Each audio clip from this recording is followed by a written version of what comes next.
Hey, what's up guys? This is Anthony from Anthony's Customs, and for this review we're going to be looking at the Marvel Legends Danger figure. Another figure that a lot of people don't really ever talk about, but I think it's a really good Marvel Legends figure. It's all 100% new sculpt work and great articulation, great sculpt work and solid paint work, so definitely one that I wanted to talk about. I'll mention here that this is just warped from being in a baggie, but a little hot water will fix that, no problem. She stands from toe to head, 6 1/4 inches tall, and from wing to wing, over 12 inches tall side to side to the top of the wings, depending on how you have it posed. Could be up to 8 inches.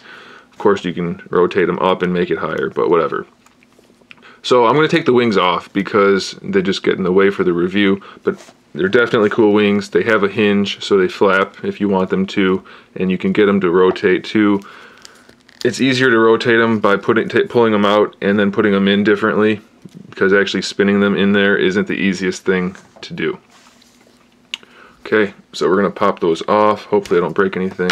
There we go. One thing I want to mention, if you look through, you can see that this black up here is actually translucent. So if you shined a light through her back, she would light up, at least in the torso, so that's kind of cool. And like I said, she's got tons of new sculpt work. Since this isn't a reused body at all, there's really a lot going on that we can look at. Tons and tons of detail in the face, the hair, the body, the arms, everything. Just tons and tons of cool sculpt work, which I think is really cool. The paintwork is solid also. She's got purple and black in the hair, or I guess it's technically dark blue. And then the eyes are painted solid white with little details underneath. The translucent blackish grayish blue throughout the chest, some purple on the arms, and then the black blue going all the way down everywhere else. So the paintwork is good enough. She's got really unique articulation in some places. The head is on a hinge, so tons of range of motion there. Can't look all the way up, but probably enough to where she could be flying and not look horrible. The head does swivel.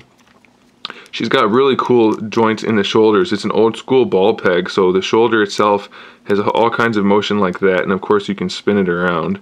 And then in here you just have a swivel, double jointed elbow, and a wrist swivel right there. Does the hand move individually? The hand does. So this little wrist cuff thing rotates individually from the hand, so it's technically 2 pieces of articulation there, so that's cool.